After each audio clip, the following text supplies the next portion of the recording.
సైబరాబాద్ పోలీసులు పెద్ద ఎత్తున మొబైల్స్ రికవరీ చేశారు. మొత్తం 95 లక్షల విలువైన మొబైల్స్ రికవరీ చేశారు. భారతదేశంలో తెలంగాణ పోలీసు 2వ స్థానంలో ఉంది. బాధితులకు సైబరాబాద్ క్రైమ్ డీసీబీ సెల్ ఫోన్లు అందించారు.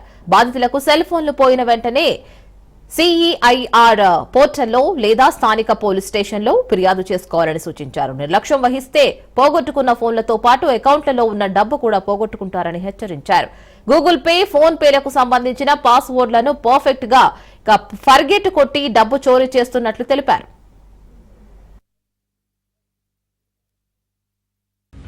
Good morning everyone. Mera naam Rambha hai. I am a student here. I lost my phone like 2 months ago and surprisingly I found it. Yeah, I bought it on my own money, so I was really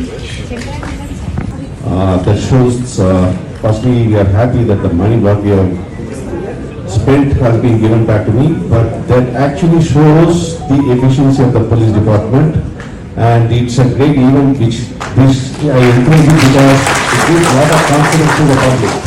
Thanks to all the police officers and police department. Thank you. చాలా హ్యాపీగా feel అవుతున్నానండి. అసలు ఈ phone యాక్చువల్గా first time పోయింది, దొరికింది, మళ్ళీ పోయింది, second time కూడా దొరికింది. చాలా హ్యాపీగా ఉన్నాను నేనైతే. ఫస్ట్ టైం అయితే లక్కీగా దొరికింది, ఈసారి దొరుకుతుందో లేదో అని అన్నాను. లక్కీ కాదండి, ఇక్కడ మన పోలీస్ వల్ల కష్టం ఇది. నేనైతే అలానే చెప్తాను, లక్కీ కాదు. వాళ్ళు ఎంతో కష్టపడితే కానీ ఈ ఫోన్ మళ్ళీ నా చేతికి రాలేదు. ఈ రోజు నిజంగా నేను ఎంత హ్యాపీగా ఫీల్ అవుతున్నాను మాటల్లో చెప్పలేను. మెనీ మెనీ మెనీ థ్యాంక్స్ అండి. ఈ CIR పోర్టల్ 2023 ఏప్రిల్లో మనకు వచ్చింది. సో అప్పటి నుంచి కూడా పోలీస్ డిపార్ట్మెంట్ లో ఈ సెల్ ఫోన్ ని రికవరీ చేసిన తర్వాత విక్టిమ్స్ ని ఒక చోట పిలిపించి వాళ్ళకు హ్యాండ్ ఓవర్ చేయడం జరుగుతుంది. సో మన తెలంగాణ పోలీస్ అంటే డీజీ గారు, తర్వాత ఆల్ డిస్ట్రిక్ట్ యూనిట్ ఆఫీసర్స్, అదేవిధంగా మన సిపి సైబరాబాద్ సారు, వీళ్ళందరూ ఏంటంటే పెద్ద ఎత్తున ప్రజలకు మనం ఉన్నాము. సో వాళ్ళ బాధలను మేము షేర్ చేసుకుంటున్నాము, వాళ్ళ విలువైన ప్రాపర్టీని ఇస్తున్నాము.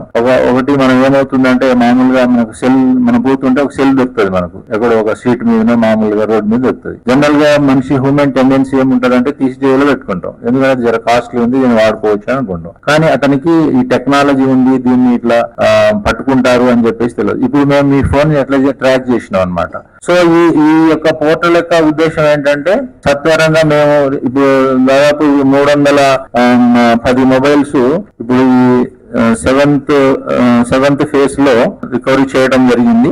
దీంట్లో మాకు ఐటీ కోర్ నుంచి చాలా సపోర్ట్ ఉంది.